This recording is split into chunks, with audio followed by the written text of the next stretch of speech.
ကိုကြီးတယောက်အနေနဲ့ပြောပြမယ်ညီလေးတို့အလုတ်မှာ100ရာခိုင်နှုန်းအမြဲတိုးနေရင်ပင်ပန်းလာတယ်မဟုတ်လားအားလက်ရက်မှာတော့အလုတ်စဉ်းစားမိတယ်ဖုံးမကင်ရဘူးဒါဆိုရင်မင်းအနားယူဖို့လိုနေပြီအရန်ကြိုးစားတာကမင်းကိုလောင်ကျွမ်းစေတယ်ဆိုတာသိထားရမယ်အကောင်းဆုံးစွမ်းဆောင်ရည်က100ရာခိုင်နှုန်းမှမဟုတ်ဘူး85ရာခိုင်နှုန်းမှာပဲသူတေသနာအရာအရန်ကြိုးစားတဲ့အခါအုံနောက်ကဆုံးဖြတ်ချက်မှားတတ်တယ်ဖိအားများလို့ရင်တီထွင်ဖန်တီးနိုင်စွမ်းကျဆင်းတယ်အောင်မြင်တဲ့ခေါင်းဆောင်တွေက85ရာခိုင်နှုန်းမှာရပ်တန့်ပြီးပြန်အားဖြည့်တယ်အိတ်တယ်လမ်းလျှောက်တယ်မိသားစုနဲ့အချိန်ပေးတယ်ဒီနေ့ကစပြီးဒီလိုလုပ်ကြည့်ပါ1အလုပ်ချိန်အတွင်း90မိနစ်အလုပ်လုပ်ပြီး10မိနစ်အနားယူတဲ့စနစ်3ပါ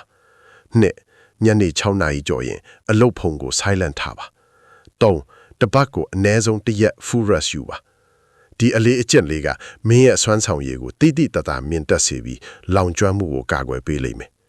ဘာမှမပူနဲ့ရှေ့ဆက်လျှောက်ပါတေးသေးလေးစားလိုက်ပါညီလေးတို့အောင်မြင်ဖို့ကိုကြီးအမြဲဘေးကရှိနေမယ်